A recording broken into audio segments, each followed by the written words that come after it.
Assalamualaikum warahmatullahi wabarakatuh. Perkenalkan, nama saya Indah Septiana Putri. Saya mahasiswa Magister Sains Ilmu Ekonomi Universitas Gadjah Mada. Pada kesempatan kali ini saya akan memaparkan tentang proposal tesis saya yang berjudul Analisis Dampak Defisit Anggaran Terhadap Permintaan Uang Real di Indonesia. Defisit anggaran merupakan masalah utama di beberapa negara berkembang, salah satunya juga menjadi masalah di Indonesia. Di Indonesia sendiri, defisit anggaran itu memiliki tren yang semakin meningkat dari tahun ke tahun.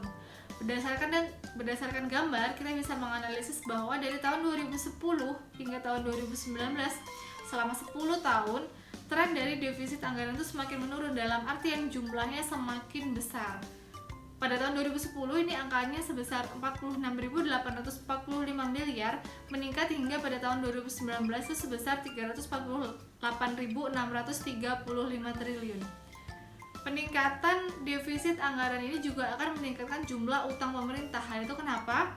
Karena pemerintah melakukan penutupan defisit anggaran dengan utang, atau menutup defisit anggaran dengan pembiayaan utang. Nah, bisa kita lihat berdasarkan gambar dari laporan Kementerian Keuangan, ini adalah jumlah besaran dari penutupan utang dan juga defisit anggaran. Untuk menutup defisit APBN pada tahun 2020, negara itu membiayai anggaran sebesar 307,2 triliun, atau jumlah ini tuh turun 1,15% dari outlook APBN 2019. Nah, pembiayaan anggaran ini itu bisa berasal dari pembiayaan utang, baik berupa surat berharga negara konvensional dan surat berharga syariah negara. Kemudian, selama 6 tahun terakhir, Indonesia itu mengalami rasio defisit APBN dan juga defisit keseimbangan primer terendah. Keseimbangan primer adalah selisih dari total pendapatan negara dikurangi belanja negara di luar pembiayaan bunga utang. Nah, di sini ada upaya menjaga keberlanjutan fiskal yang bisa kita analisis dari defisit keseimbangan primer yang pada tahun 2020 itu angkanya semakin mendekati nol, yaitu pada angka minus 12 triliun. Kita bandingkan daripada pada tahun 2015 sebesar 142,5 triliun. Nah, tren penurunan menuju positif ini memberikan bukti kuat sekaligus sinyal positif bahwa menurut pemerintah, pengelolaan APBN selama ini telah berada pada jalur positifnya. Pemerintah ini memiliki beberapa cara untuk membiayai defisit anggarannya. Yang pertama, pemerintah bisa menaikkan penerimaannya.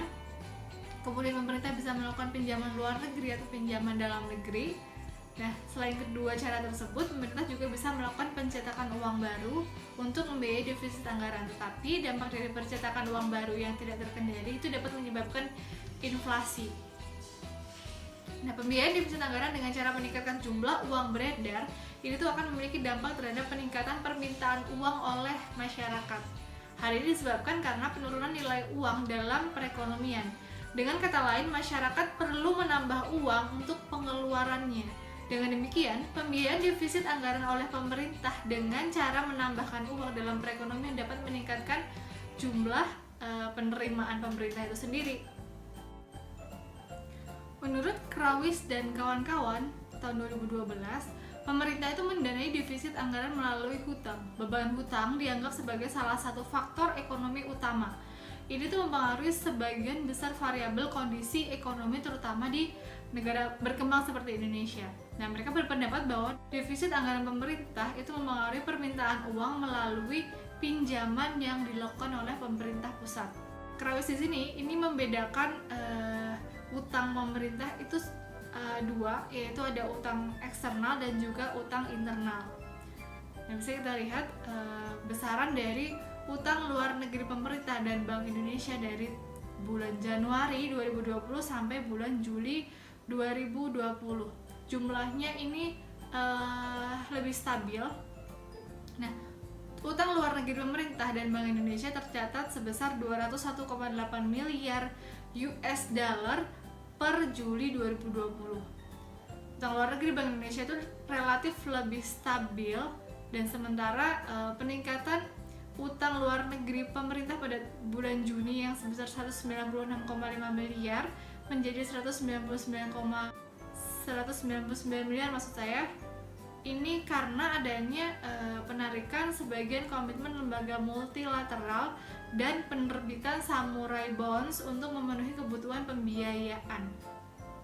Pembiayaan ini tuh bisa termasuk untuk penanganan pandemi COVID-19 dan juga program pemulihan ekonomi nasional atau PEN.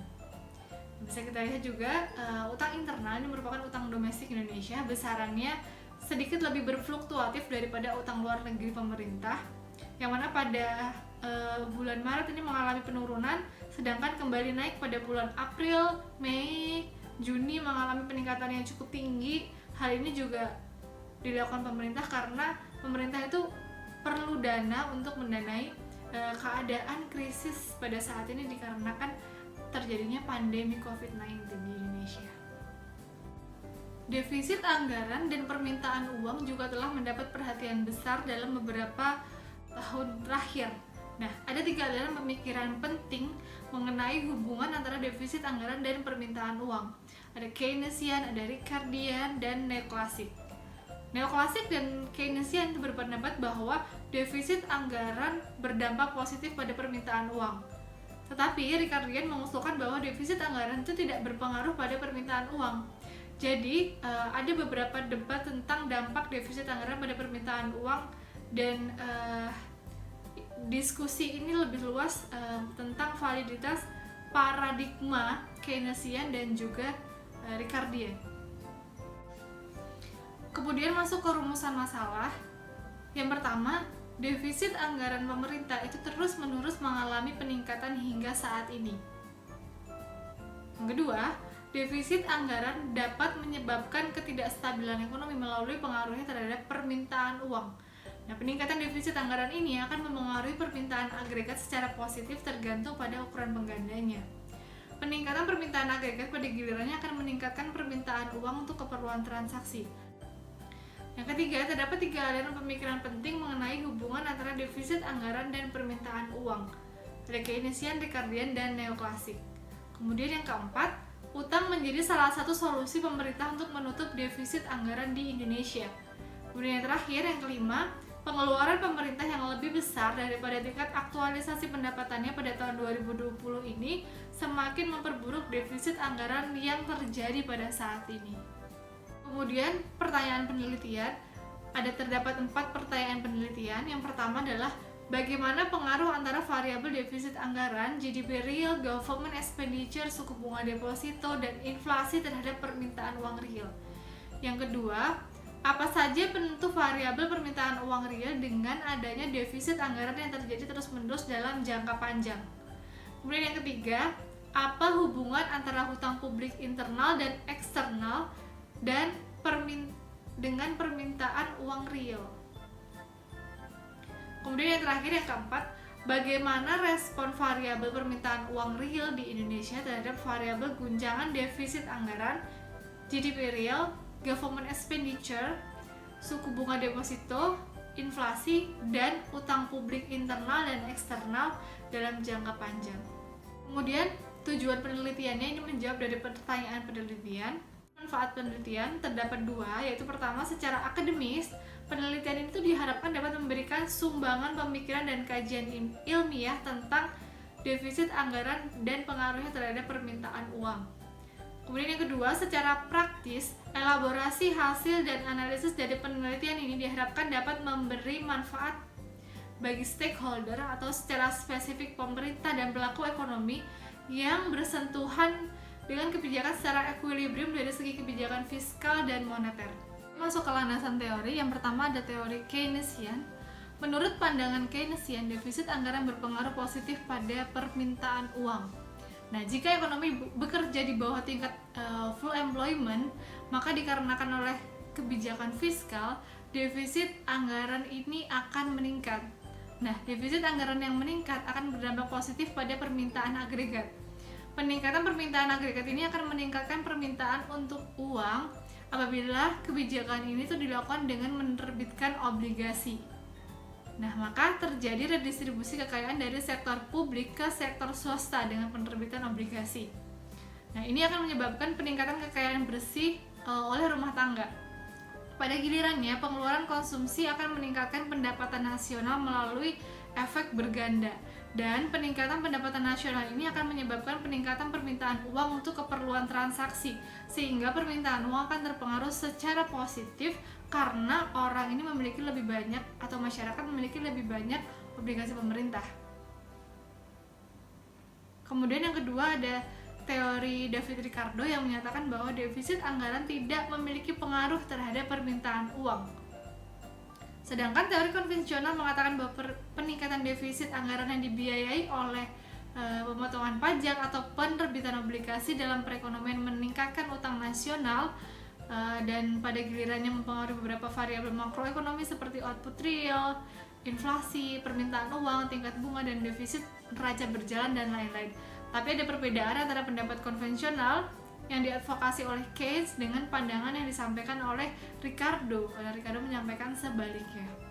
Kemudian yang ketiga ada teori neoklasik yang menyatakan bahwa defisit anggaran tidak akan berdampak pada permintaan uang dalam jangka panjang.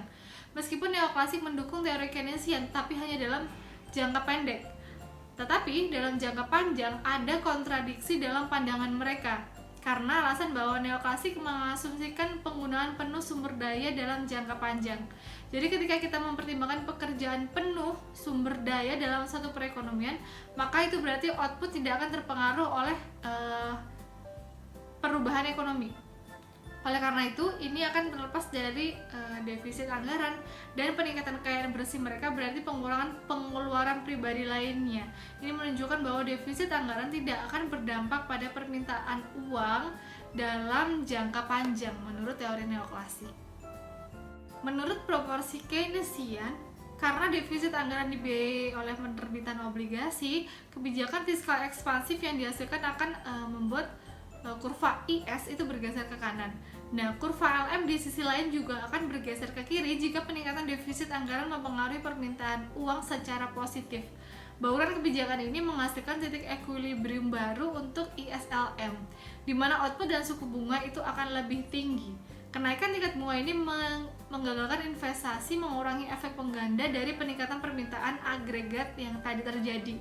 Nah, jadi pada titik equilibrium, pasar uang menunjukkan bahwa jumlah uang beredar real itu akan sama dengan permintaan uang real. Adapun notasinya akan seperti ini.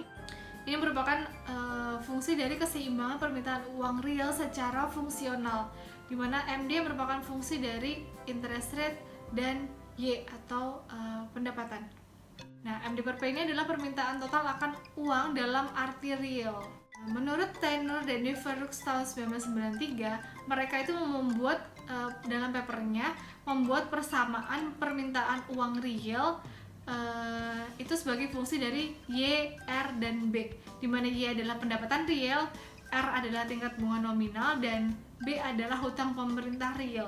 Jadi di sini Taylor itu memasukkan hutang real di dalam persamaan permintaan uang real, dan kemudian dia juga membuat fungsi reaksi jumlah uang beredar. Nah, dia juga memasukkan hutang nominal atau yang dinotasikan dengan huruf B itu itu di dalam fungsi reaksi uang dasar. Kemudian penelitian terdahulu terdapat beberapa penelitian terdahulu ada yang menyatakan hubungan positif dan signifikan antara defisit anggaran dan permintaan uang. Ada juga yang berpengaruh sebaliknya, menyatakan hubungan negatif dan signifikan antara defisit anggaran dan permintaan uang. Masuk ke metodologi penelitian. Di dalam penelitian saya menggunakan 8 variabel, di mana variabel dependennya adalah real money demand atau permintaan uang real. Kemudian independent variabelnya ada gross domestic product real atau produk domestik bruto real. Kemudian variabel independen yang kedua ada real government expenditure atau pengeluaran pemerintah real. Ini merupakan konsumsi pemerintah dan investasi, tidak termasuk pembayaran transfer. Kemudian ada deposit interest rate. Kemudian ada consumer price index atau indeks harga konsumen. Kemudian ada real budget deficit yang di sini didefinisikan sebagai dua. Yang pertama, budget defisit anggaran adalah selisih negatif antara pengeluaran dan pendapatan pemerintah. Kemudian yang kedua, defisit anggaran adalah sebagai hutang publik. Nah, hutang publik ini ada eksternal dan internal. Ini masuk ke variabel selanjutnya, ada real external debt. Ini merupakan total dari utang pinjaman luar negeri pemerintah. Kemudian ada real internal debt. Ini merupakan total dari utang internal atau domestik pemerintah, yang mana keseluruhan dari sumber data ini berasal dari CEIC dan ada juga yang berasal dari Bank Indonesia. Data dan sampel.